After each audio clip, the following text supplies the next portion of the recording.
I want to give you some examples. So less loss than never. So let's say, so when you're in a relationship and you are talking to someone, right? Or it doesn't have to be a relationship, but let's say I'm talking to my significant other, my girlfriend, boyfriend, whatever, and anytime if they say something and I start to think thoughts that are less loss and never, that is going to increase an emotion that I have, and obviously I'm going to have an increase in the behavior that's associated closely with this emotion and these thoughts, right? Usually, like I said, it's anger, depression, sadness, right?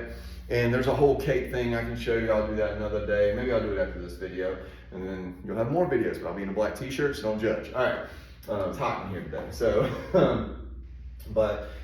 so less loss than never. So let's say that your significant other says something like, I don't know, so I come off the cuff of a lot of this stuff. So let's say that he or she says something along the lines of, we have to quit spending money because we're in a tough place.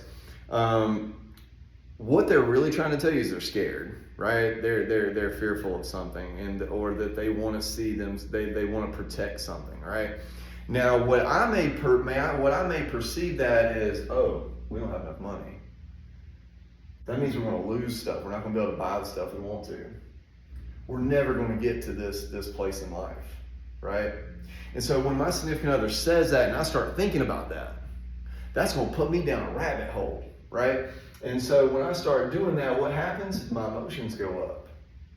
My behavior goes up. So maybe like, honey, what are you talking about? We don't have money to do what? What are you talking? No. And then what do we start having? We start having money fights, right? We start butting heads about money because we're in fight or flight mode. Remember fight and flight?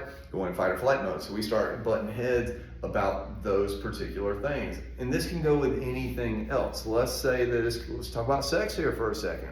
Let's say that you and your significant other, your wife, your boyfriend, girlfriend, whatever, you're not having sex as much. Okay? What do you think one of the arguments is going to be about? Probably sex, right? And so here's the thing, I'm getting less of it.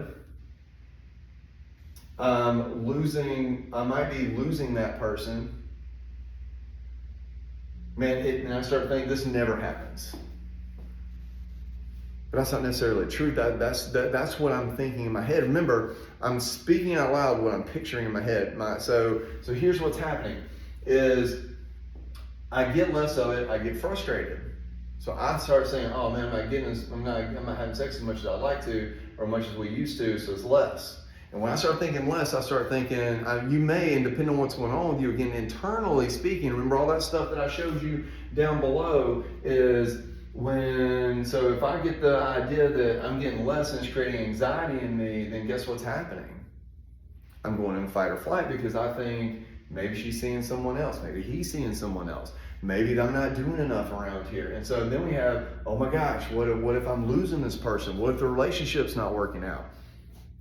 And those are all internal things. It doesn't necessarily mean that's what the other person's actually thinking. Again, remember what I said about changing your thought processes. Is it a possibility, right? Maybe it's a possibility you're in a new season of your relationship, right? Maybe there's a change and we haven't really been getting to know our partner enough at this point in time to where we're thinking these things and they aren't even true. They're just figments of our imagination. It's just things we're making up, right? Remember what I said, participate effectively, participate in what is. I'm not participating in what is when I'm doing that, right? I need to have a conversation with my significant other about how I'm feeling and what I'm doing. See, being vulnerable is going to help you get more of what you want than less of what you want. Maybe that should be the focus here. But for right now, I want to focus on the less loss than never, because whenever you think less loss than never, and I just gave you two examples, which obviously we can think of like a ton more, right? But even personally, if I'm thinking, or let's say you're single, right? You got a divorce, you're single, right? And maybe you're thinking less of yourself right now. Like, how could that happen to me? How come, am I just a bad person? I mean, how come I wasn't good enough for them to stay around? Less. I just lost somebody. Who am I? I just lost this person. Grieving, sadness, right? Never. but I may never find somebody again. You feel me? Are you seeing what I'm saying here? What's that creating?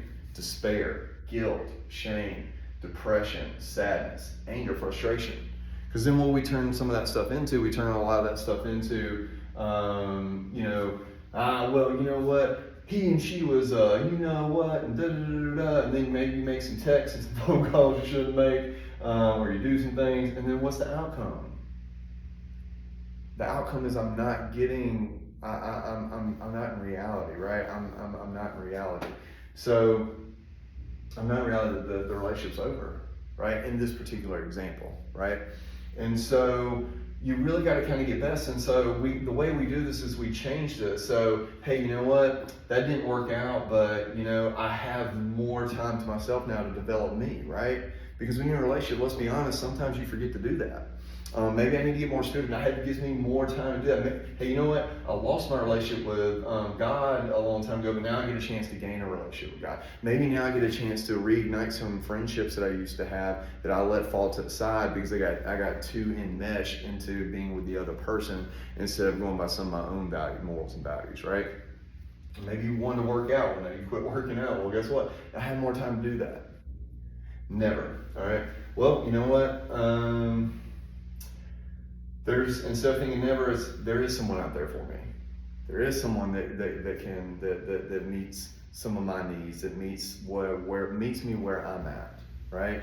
So we got to get away from the never. And this is going to be a daily process. This is going to be a weekly process, a monthly process, sometimes years. I mean, guys, it just depends on how your body works, how your brain works, how your physiology works, right?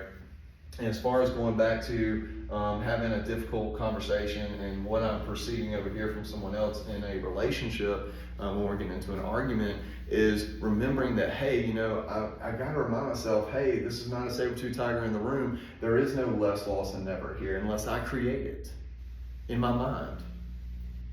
This is look at it as an opportunity to get to know your partner. You look at it as an opportunity to grow. Look at it as an opportunity for more experiences to come that are good, right? Scan the environment for the positive, because when I'm in less loss than ever, I scan for the negative. And whenever we're scanning for the negative, that's causing the not so good emotion to go up. And instead what we want to do is we want to take this out, right? And we want the positive emotions to go up, because that's what's going to happen. Right? When we're thinking less of the less loss than ever, we're thinking of more than enough. I am a victor, not a victim. I'm always going to have abundance. So these are things, when I start thinking this way, my positive emotions go up, my positive behaviors go up, and then I start communicating well with others, and I start seeing better outcomes in my life in general. So again, guys, if this is something you're going through, I hope this is helpful. This is just one thing that I can teach you today. I hope it helps. Hope it's helpful in your thought processes and evaluating that when you're with your significant other, friends, or just your communication in general. All right, guys, it's a pleasure being here with you. Take care.